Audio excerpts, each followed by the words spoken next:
1960 संयुक्तिक महाराष्ट्र लढा.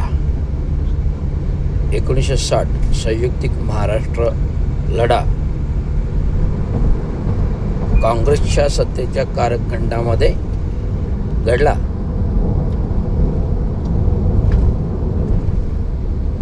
स्वातंत्र्यपूर्व पार आणि स्वातंत्र्यानंतर अनेक तर्कवितर्क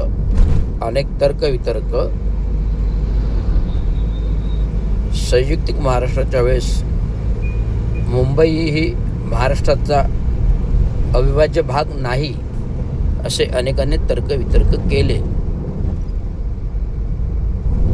त्याच्यावर भरपूर काही काँग्रेसच्या सरकारच्या कालखंडामध्ये चर्चा विवंचना झाली. पार की ह्या लोकांनी खात्री पटवून दिली, त्यावेळच्या काँग्रेस सत्तांतर कालामध्ये खात्री पटवून दिली. त्या काही मुंबई महाराष्ट्राचा भाग होऊ शकत नाही असं ठामपणे बोलू लागले.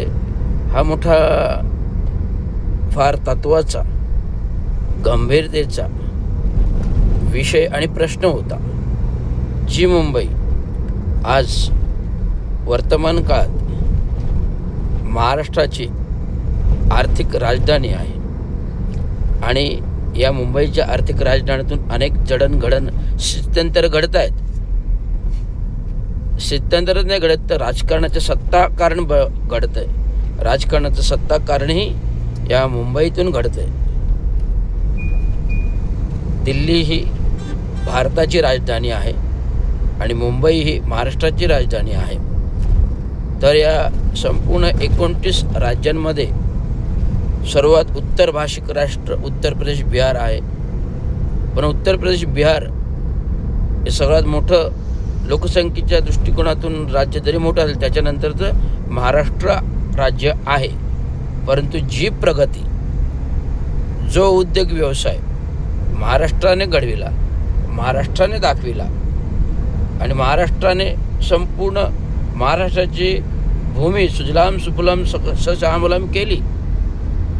शेतकी व्यवसाय आले, साखर कारखाने आले, अनेक विविध उद्योगांचे कारखाने आले, कपातीचे कारखाने आले, म्हणजे कापसाचे कारखाने आले, कापसाचे नाही तर कपड्यांचे कारखाने आले, कागदाचे कारखाने आले, कागद बनवू लागले. त्यामुळे काय माहिती आहे का, महाराष्ट्राची भूमी ही सुजलाम सफुलाम आहे आणि महाराष्ट्र चारी बाजूने समुद्राने वेढलेला आहे.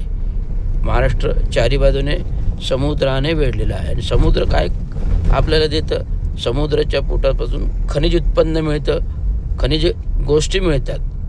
या खनिज गोष्टीमुळे जी धनसंपत्ती आपल्याला प्राप्त होते, म्हणजे त्याच्यामध्ये लोखंड उत्पन्न होतं, सोनं उत्पन्न होते, अनेक वेगळे शिल्पाच्या दगडांचे उत्पत्ती होते, ज्या दगडावरती आज कन्स्ट्रक्शनमध्ये व्यवसाय चालतो. मग तो मार्बल असेल, ब्लॅक स्टोन म्हणजे काळा दगड, कडप्पा असेल, सफेद दगड मार्बल असेल, अशा प्रकारच्या विविध ढोलपुरी स्टोन असेल, जांभा दगड असेल, अशा या भूमीच्या पोटातून निघतं जे या महाराष्ट्राच्या भूमीमध्ये आहे, काढलंय, धनसंपत्ती काढली. असं या महाराष्ट्राचं तुम्ही मुंबई ही महाराष्ट्राची होऊ शकत नाही.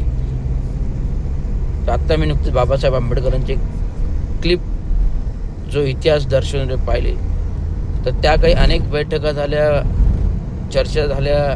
तर हे मी विश्लेषण करून सांगतोय का, तर आत्ता या निवडणुकामध्ये मुंबई कोणाची, महाराष्ट्राची की गुजरातीची, गेले 5-6 महिने राजकारण चालते.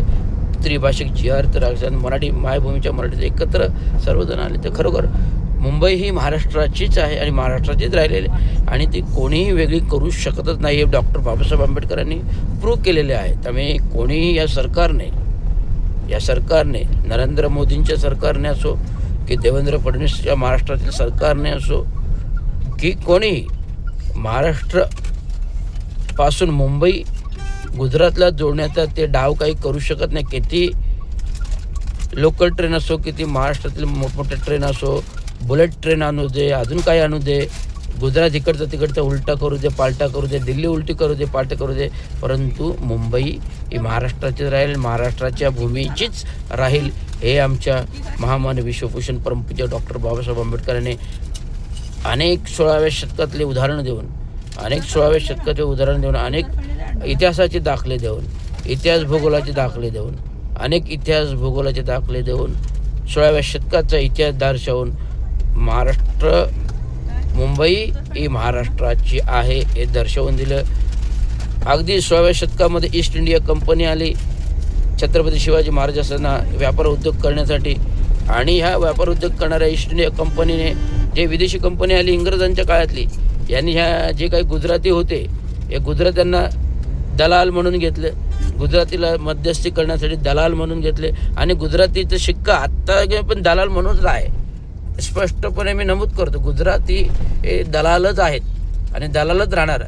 त्यामुळे भविष्यात पुढे गेलं तर दलालीनेच त्यांनी संपूर्ण मार्केट कॅप्चर केलं. गावी मुंबईमध्ये बसलेत, गुजरात सोडून उठसूट मुंबई, गुजरात सोडून उठसूट मुंबई, गुजरात सोडून उठसूट. त्यामुळे काय आहे ना, जरी तुम्ही कितीही गुजराती आले, अख्खा गुजरात जरी रिकामं करून मुंबई महाराष्ट्रात आले ना, तरी मुंबई काही गुजरात्यांची होऊ शकत नाही, हे तुम्हाला मी प्रत्यक्षाने सांगतो.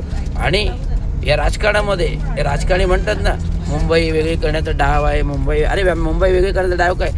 मी हिंदू बाळासाहेब ठाकरेंचे सुपुत्र उद्धव बाळासाहेब ठाकरे यांना सांगू इच्छितो, आणि महाराष्ट्राचे नवनिर्माणचे राज ठाकरे यांना पण सांगू इच्छितो. तुम्ही कितीही भाषणातून दर्शवलं, सांगितलं की मुंबई वेगळे करण्याचा डाव आहे, मुंबई असं आहे तसं आहे, पण मुंबई वेगळे करण्याचा डाव हे सांगायची गरजच नाही, होऊच शकत नाही.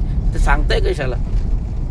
हे आता डॉक्टर बाबासाहेबांनी दिलेल्या इतिहासाच्या दाखल्यावरून हे मी तुम्हाला स्पष्ट नमूद करतोय.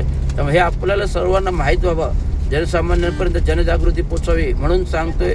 मुंबई ही महाराष्ट्राचीच राहील, महाराष्ट्रातच राहणार, आणि पुढेही महाराष्ट्राचीच मुंबई राहणार, ना कोणी गुजरातीची होऊ शकत नाही. एवढंच सांगतो. धन्यवाद. जय हिंद, जय महाराष्ट्र, जय हिंद भारत.